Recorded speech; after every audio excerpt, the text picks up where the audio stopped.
ইসরায়েলের বিভিন্ন স্থানে ক্ষেপণাস্ত্র হামলা চালায় ইরান। দেশটির সামরিক বাহিনীর দাবি এটি ছিল প্রতিশোধমূলক পাল্টা আঘাত। ইসরায়েলি সেনাবাহিনী বলছে এই মুহূর্তে ইসরায়েলি বিমান বাহিনী প্রতিরক্ষামূলক ও আক্রমণাত্মক পদক্ষেপ নিচ্ছে। হুমকি দমনের সর্বোচ্চ প্রস্তুতি নেওয়া হয়েছে। যদিও ইরানি গণমাধ্যমের দাবি তেহরানের নিক্ষেপ করা মিসাইল প্রতিহত করতে হিমশিম খাচ্ছে তেল আবিব।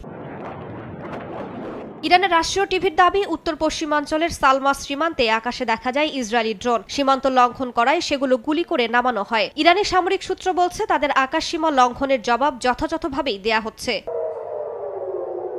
বিশ্লেষকরা বলছেন হিজবুল্লাহ হামাসের মতো শক্তিগুলো সক্রিয় অবস্থান এবং চলমান গাজা যুদ্ধের পটভূমিতে এই সংঘাত আরও বিস্তৃত হতে পারে। আন্তর্জাতিক কূটনীতি এখন হুমকির মুখে। যুদ্ধের দামামা এখন শুধু গাজা নয়, ছড়িয়ে পড়ছে আরও বিস্তৃত অঞ্চলে। তেহরান বলছে তাদের সব প্রতিক্রিয়ার জন্য প্রস্তুত থাকতে হবে, আর ইসরায়েল বলছে যে কোনো মূল্যে তারা রাষ্ট্রের নিরাপত্তা নিশ্চিত করবে। এই পরিস্থিতিতে মধ্যপ্রাচ্যে নতুন করে যুদ্ধের আশঙ্কা বাড়ছে। আন্তর্জাতিক সম্প্রদায়ও গভীর উদ্বেগ প্রকাশ করেছে।